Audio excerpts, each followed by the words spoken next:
Break के बाद आपका स्वागत है। हम बात कर रहे हैं आरआईएल के मेगा राइट्स इशू की, जहां पे कंपनी पैसा जुटाने की तैयारी कर रही है। 15 शेयरों पे एक का राइट्स एंटाइटलमेंट है, और क्योंकि मेगा इशू है, हम सब बड़े क्यूरियस हैं इस इशू को लेकर। कई सारे सवाल सबके जहन पे हैं, तो हमने आपको रीच आउट करा था आपसे ये जानने के लिए कि क्या दिक्कतें आ रही हैं, क्या सवाल हैं आपके, और उन तमाम उलझनों को दूर करने के लिए 5paisa.com के सीईओ प्रकर्ष गगदानी साहब हमारे साथ जुड़े हुए हैं। गगदानी साहब, बहुत सारे सवालों के आपने बखूबी जवाब दे दिए हैं, तो मेरे ख्याल से काफी हद तक हम लोग की क्यूरियोसिटी के क्वेश्चंस जो थे अब खत्म हो रहे हैं। लेकिन हाँ, एक सवाल आया था मेरे पास कि मेरे पास साहब रिलायंस इंडस्ट्रीज के 25 शेयर हैं, 15 पे एक देने की आप बात कर रहे हैं, तो क्या मैं सिर्फ एक ही शेयर के लिए इंटाइटल्ड हूंगा, या मैं 5 शेयर और खरीदने का अभी भी मौका है और 2 शेयरों के लिए इंटाइटल हो जाऊंगा? रिकॉर्ड डेट तो निकल गई है, अब कोई मौका नहीं है ना मेरे पास सर?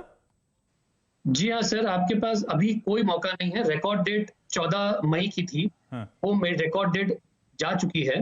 हाँ। और उस दिन के तक आपके पास जितने शेयर थे उसी शेयर का आपको राइट मिलता है। तो आज यदि आप खरीदेंगे तो आपको उसका राइट नहीं मिलेगा।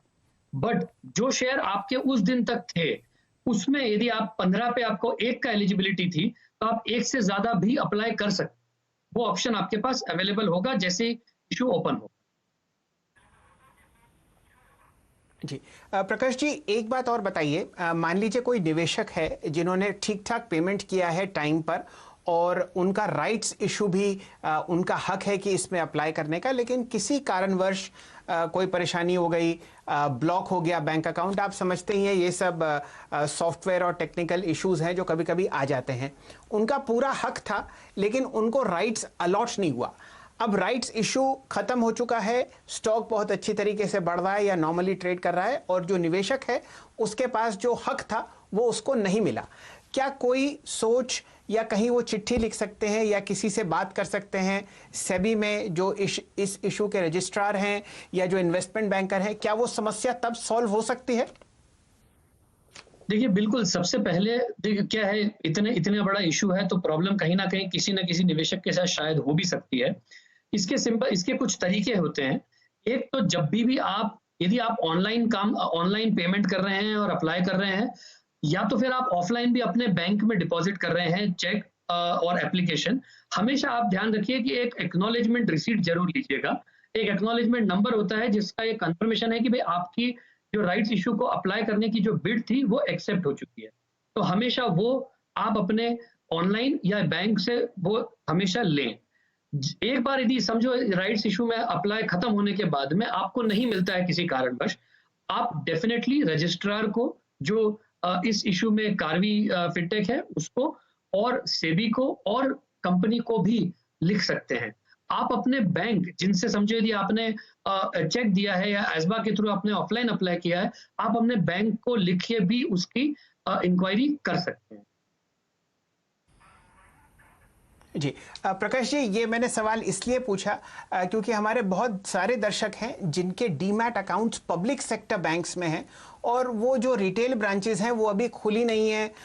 मान लीजिए ग्रीन जोन में है या ऑरेंज जोन में है या कंटेनमेंट जोन में है, तो अब उनके पास ईमेल आईडी भी नहीं है। तो क्या उनके लिए क्या हल होगा कि बैंक ब्रांच भी बंद है, डीमैट भी आप एक्सेस नहीं कर पा रहे, तो क्या कोई सोच है या कोई प्रोसीजर है कि बाद में भी उनको ये शेयर्स अलॉट हो जाएं? देखिए, बाद में अलॉटमेंट तो पॉसिबल नहीं है। वो एप्लीकेशन आपको 20 मई से 3 जून के बीच में ही करना है।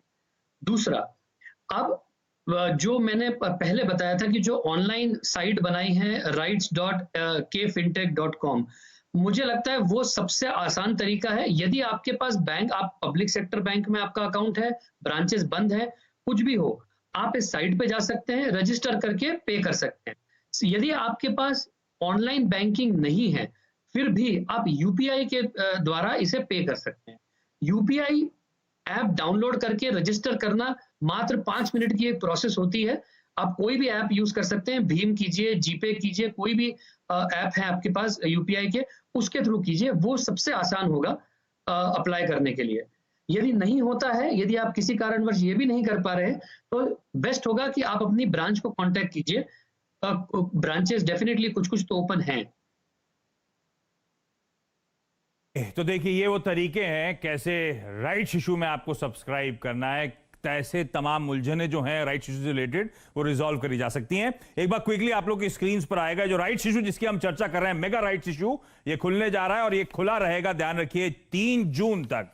और जैसे शैल सर ने शुरुआत में मेंशन करा था, हर 15 शेयरों पे एक शेयर का राइट्स एंटाइटलमेंट होगा जो 1257 रुपीज पे आना है। और ये जो 1257 रुपीज हैं ये ट्रांचेस में, एक मुश्त नहीं पे करना है, ट्रांचेस में पे करना है। तो एप्लीकेशन के तौर पे सबसे पहला ट्रांच जो है वो 25% का होगा, 314 रुपए 25 पैसे का अमाउंट। वो प्लेट स्क्रीन पे लेकर डायरेक्टर साहब तो क्लियर रहेगा लोगों के लिए। अगला भुगतान जो 25% राशि है, इतनी अमाउंट होगा 314 रुपए 25 पैसे, वो मई 2021, और समय आने से पहले आपको इंटीमेट कर दिया जाएगा वो डेट जब आपको ये पैसा जमा करना है। बाकी का 50% जो है नवंबर 2021 में आपको भुगतान करना है, 628 रुपए 50 पैसे का। हमने वैसे आपकी तमाम क्वेरीज को सॉल्व करने की कोशिश करी है, जितनी भी क्वेरीज आई थी उनका हमने प्रकाश जी से आंसर्स लिए हैं, लेकिन फिर भी अगर कोई दिक्कत आ रही है आपके लिए, जैसे प्रकाश जी बार बार मेंशन भी कर रहे हैं, rights.kfintech.com, ये वो वेबसाइट है जहां पे आपको जाना है, रजिस्ट्रार की वेबसाइट है, और सारी दिक्कतें यहां पे आपकी सॉल्व हो जाएंगी। वो विजुअल्स भी स्क्रीन पर आएंगे। आपकी कोई भी दिक्कत एप्लीकेशन फॉर्म डाउनलोड करने से लेकर राइट्स के लिए सब्सक्राइब करने तक, सारी दिक्कतें, सारे इश्यूज यहां पे रिजॉल्व हो जाएंगे। तो इस वेबसाइट को विजिट कर लीजिएगा, आप सब दिक्कतें आसान हो जाएंगी, या फिर इस शो को फिर से देख लीजिएगा। मेरे ख्याल से दिक्कतें फिर वैसे ही रहने नहीं वाली। प्रकाश जी बहुत बहुत धन्यवाद जुड़ने के लिए और हमारी सारी जो क्वेश्चंस थे उसके बहुत अच्छे से आंसर्स देने के लिए। शैल सर आपका भी धन्यवाद इस नोट पर। बहुत धन्यवाद। आज की इस खास पेशकश में इतना ही। मैं ब्रेक ले रहा हूं, ब्रेक के उस पार CNBC आवाज पर न्यूज कवरेज कंटिन्यू करेगा। नमस्कार।